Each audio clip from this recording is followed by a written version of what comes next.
Here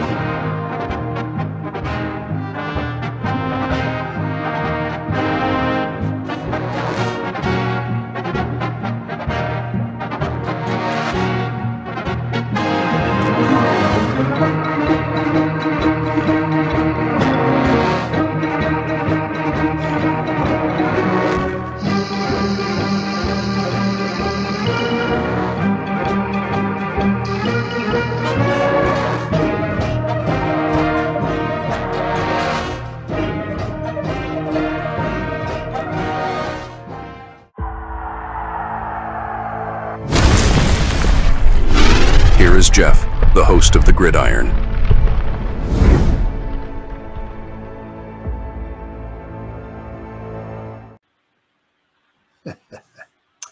The Daniel Jones cap space ramifications. Oh, yeah.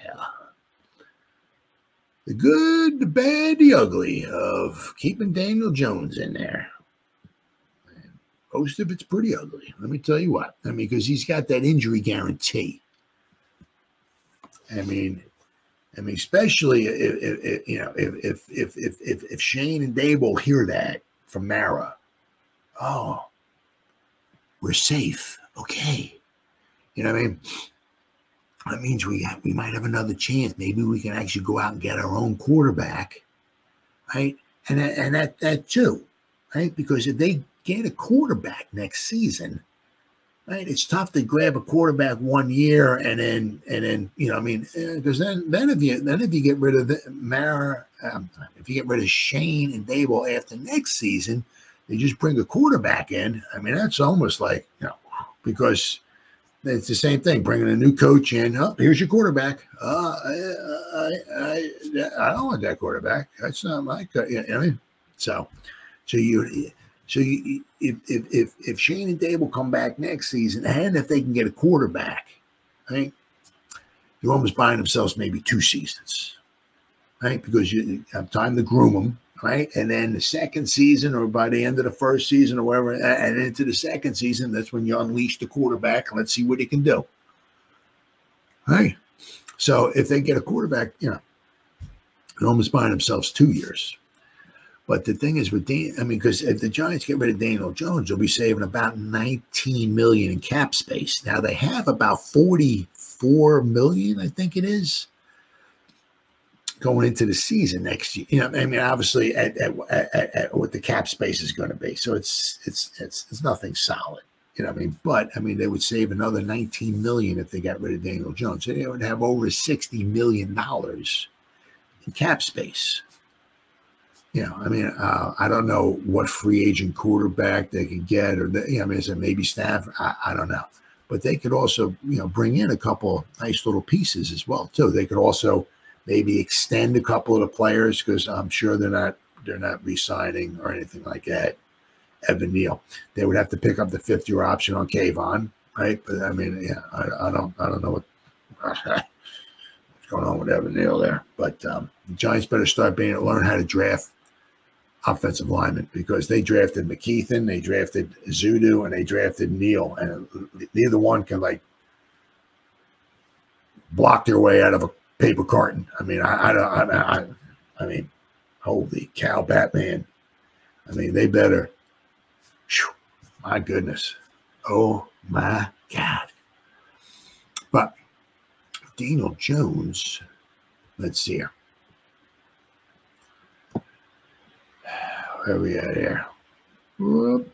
All right. Giants running a costly risk by sticking with quarterback Daniel Jones. Per over the cap, the Giants have $48.153 million in total space and $30.382 million in effective space. Effective space being what they have left after signing 51 players and their projected rookie class, as per the top 51 rule. The top 51 guys counts toward the salary cap. Right. So they have $30 million basically as per over the cap. I do spot track. I can read it easier.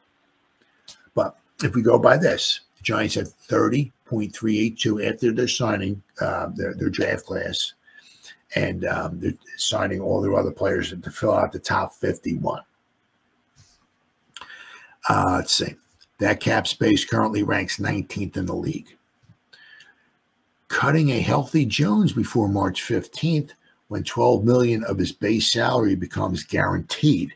So they want to cut him before March 15th. So if they do that, it will result in a $19.395 million, baby. Yeah. In savings and $22.2 million in dead money. Now the Giants next year, according to SpotTrack, have a little over $5 million in dead cap money. Almost 95% of that is from Darren Waller. So I mean, other than Darren Waller, I mean, they got like almost no dead cap money.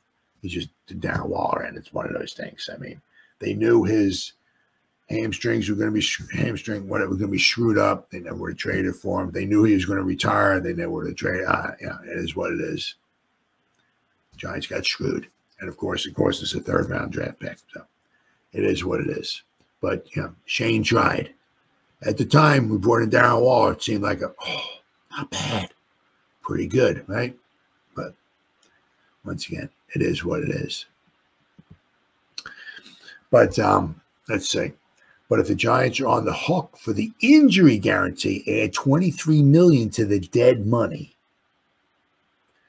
And suddenly the Giants will be in the red, unable to find money to operate next offseason and beyond. So, I mean, but here with SpotTrack. SpotTrack's got them here at cap space. They got a 44.6. There's always a disparity between the two. Always a disparity between over the cap and SpotTrack. I just go to SpotTrack, but they say over the cap here. It says after the Giants sign their draft class and all their players to fill out the top 51, the Giants would have a little over $30 million in cap space.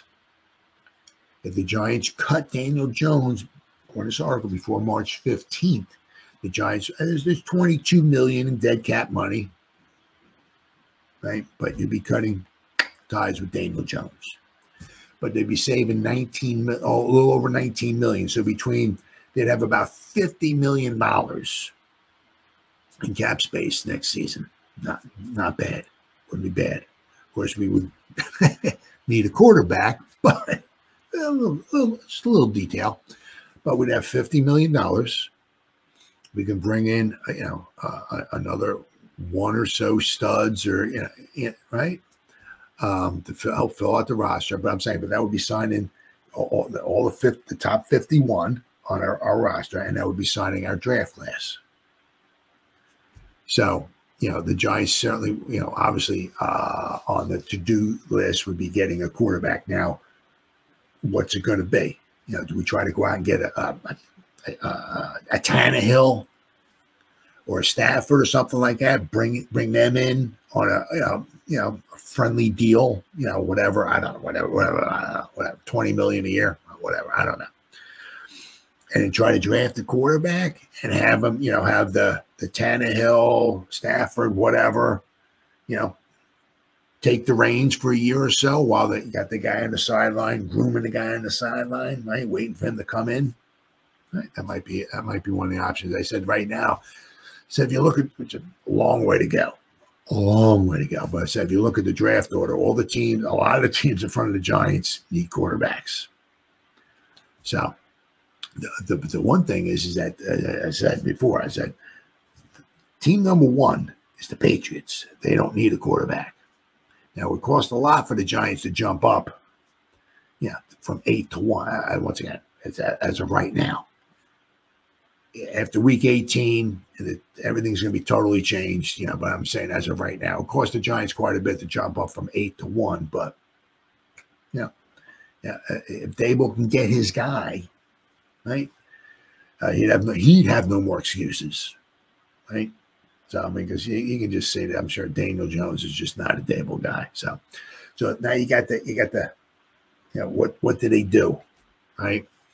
Do they, ride out Daniel Jones for another 4 or 5 games, say we're 3-8, somewhere along the line.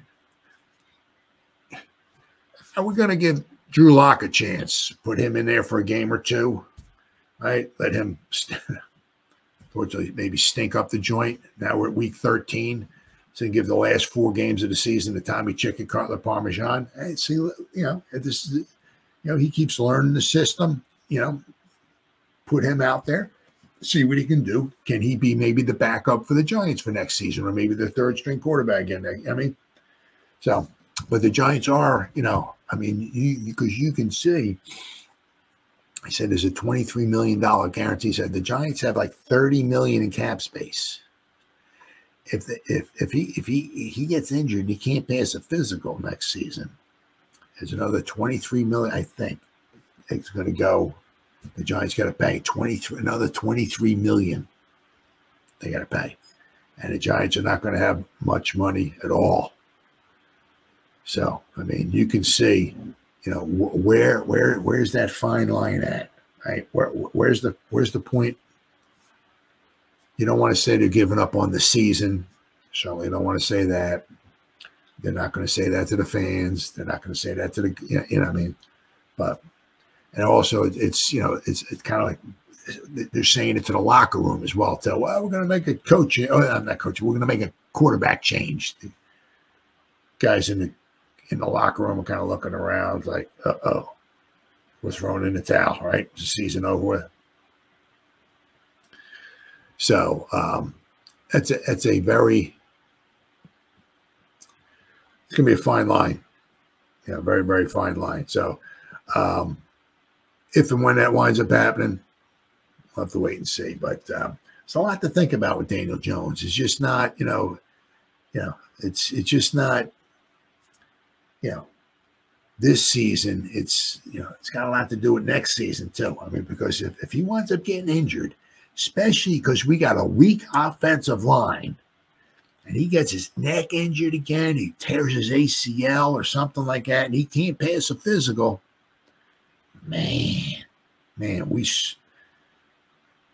pretty screwed next season. So, it's we got a bad offensive line, as we saw against the Eagles, can't protect.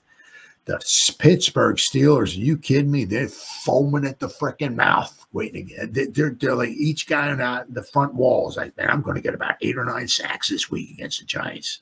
They can't wait for Daniel Jones to come in. So if he gets injured and he can't play next year, especially or early on, or what? It's going to cost the Giants dearly, dearly.